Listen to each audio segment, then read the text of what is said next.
हम general love reading करेंगे।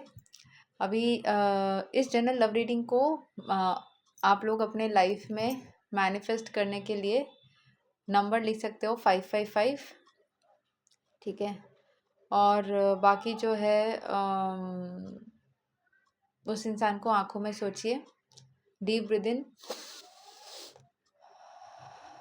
और ब्रीथ आउट करिए और बस स्टार्ट करते हैं।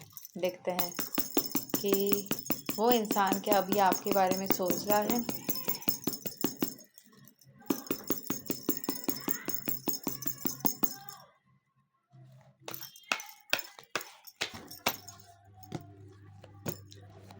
देखो, इंसान तुरंत तो नहीं सोच रहा है, ठीक है, लेकिन जो है यहाँ पे मुझे दिख रहा है कहीं ना कहीं इसको आपकी बातें ना ट्रिगर होती है, कहीं ना कहीं आपके बारे में वो सोचने के लिए मजबूर हो जाता है और फिर आपसे मिलने की भी इसको बहुत इच्छा होती है, लेकिन थोड़ा सा सैडनेस वाली एनर्जी है, ठीक है, सैडनेस वाली एनर्जी इसके अंदर है। अभी देखते हैं और क्या थॉट्स हैं। देखिए, ये इंसान आपके साथ यूनियन करना चाहता है, ठीक है, आपसे मिलने की बहुत इच्छा है, लेकिन कन्फ्यूजन है कि क्या करे ना करे। यहाँ पे एक सडन मुझे जो दिख रहा है ना, एक सडन कुछ आने वाला है, समथिंग सडनली कैन कम। और ये भी है कि कोई इंसान आपको मदद कर सकता है, some emotional person can help you. It can be a guide, it can be a sister, brother, parent, friend, कोई भी है जो आपको इस सिचुएशन में हेल्प कर सकता है, ठीक है। और ये भी मुझे दिख रहा है कि सामने वाला इंसान काफ़ी ज़्यादा परेशान है, दर्द में है, आप भी परेशान हो, दर्द में हो, बट एक न्यू बिगिनिंग, एक न्यू स्टार्ट हो सकता है। यहाँ पे ये भी है कि थोड़ी ईगो क्लैशेस भी है दोनों में, काफ़ी ज़्यादा ईगो क्लैशेस या ईगो वाली एनर्जीज भी हो सकती है। यहाँ पे कम्युनिकेशन करने जाओ तो लड़ाई वाली एनर्जी आ जाती है, समवेयर चीज़ें और भी बिगड़ जाती है। क्या आगे चीज़ें ठीक होगी?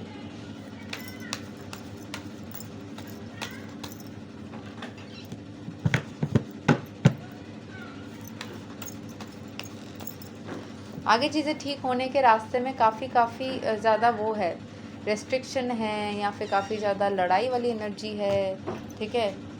कुछ यहाँ पे स्टेबिलिटी आएगी but it will take time. Pentacle shows it will take time, समय लगेगा, धैर्य रखना पड़ेगा।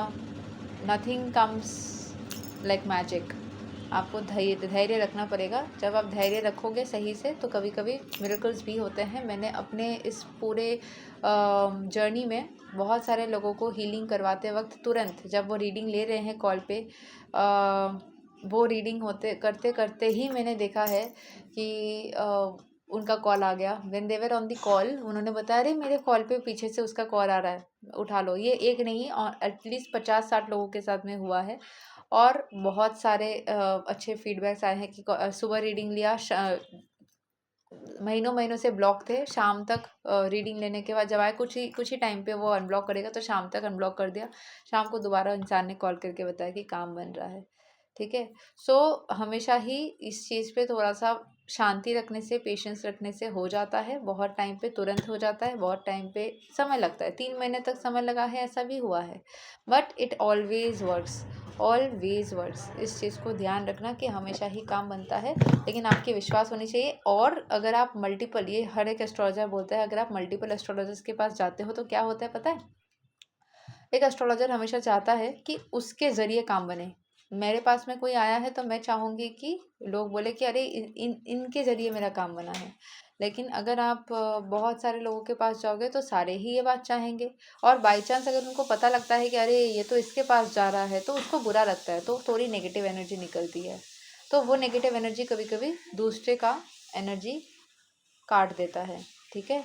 तो कोशिश करना किसी एक के साथ में रुको और उसी के साथ में अपने काम को सलटाओ। अगर तुमको भरोसा है कि हाँ ये काम सलटाने वाले एस्ट्रोलॉजर है, ये रेमेडीज़ करके सही कर सकते हैं या कर देते हैं, मुझे लगता है इंट्यूटिवली कि इनके ज़रिए हो जाएगा, तो उसके साथ बने रहो। और अगर लगता है कि नहीं बनेगा तो मल्टीपल जगह पे मत जाओ, एक को पकड़ के वहीं पे रुक जाओ, ठीक है। ये चीज़ करो, बिकॉज जब रीडिंग्स लेने में प्रॉब्लम नहीं है। अगर आप नॉर्मल रीडिंग लेना चाहते हो you can take readings from multiple people, but जहाँ पे समस्या को ठीक करने की बात आ जाती है और रेमेडीज़ की बात आ जाती है ना, then you need to have one person, आप उसी काम का रेमेडी मल्टीपल लोग से मत करवाओ। खुद खुद रेमेडीज करते हो। जैसे मेरे एक ही अंकल थे, ठीक है, अरुण अंकल, वो एक ही अंकल थे, अभी भी वही है।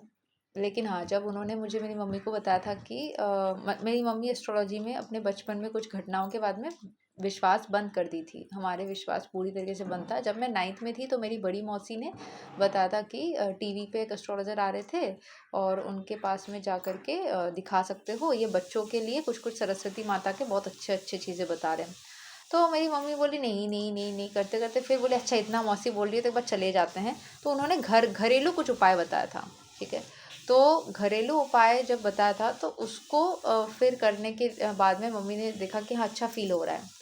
तो फिर मम्मी गई वहाँ पे और उन्होंने बोला था, क्योंकि हमारे फैमिली में मम्मी के साइड से सारे मामा लोग, जो मम्मी के मामा लोग थे वो इंजीनियर थे, बट जो पापा साइड थे वो सारे जनरल जैसे आर्ट्स या कॉमर्स ये सब लेके पढ़े थे, ठीक है।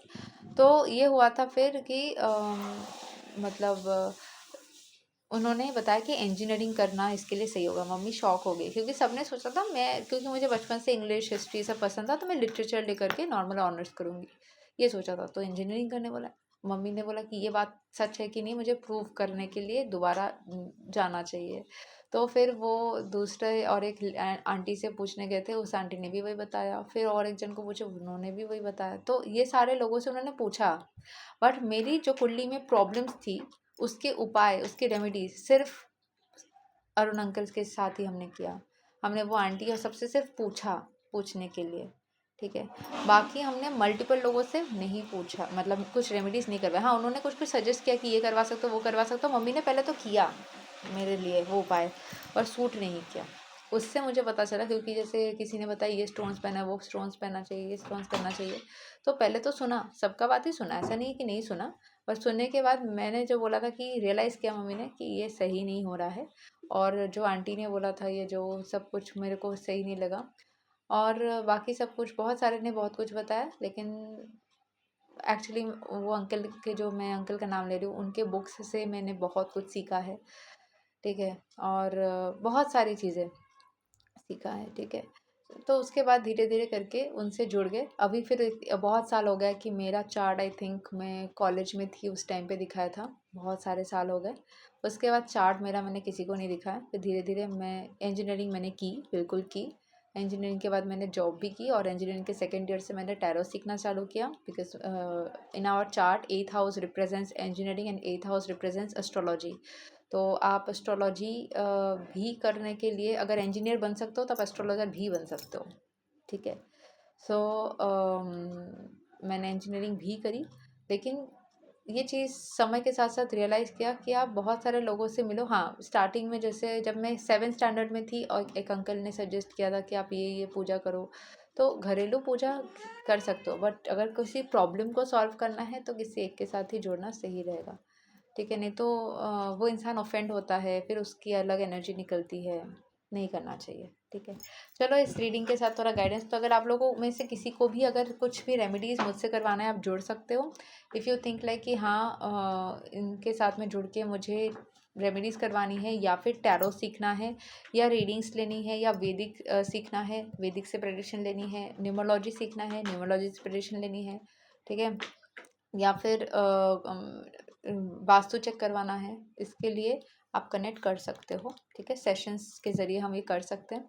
And if you feel like कि कुछ भी आपको स्टोन्स या ब्रेसलेट्स या रुद्राक्ष कुछ पहनने का इंटरेस्ट है, आपके लिए कौन सा सूट करेगा, आपके सिचुएशन के हिसाब से देख करके फिर सजेस्ट किया जा सकता है। ऐसा नहीं कि कुंडली देख के ही कुछ सजेस्ट कर दे, अगर लगेगा तभी, एज पर योर सिचुएशन, ठीक है। So let's see general guidance for the love reading.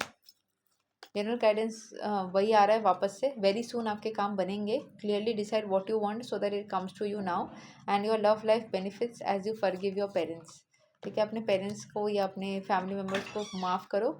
And there is a strong magnetic attraction, बहुत प्यार और बहुत अट्रैक्शन यहाँ पे है, ठीक है। So this is what we have today. Thank you so much. Hare Krishna, Radhe Radhe, जय श्री राम।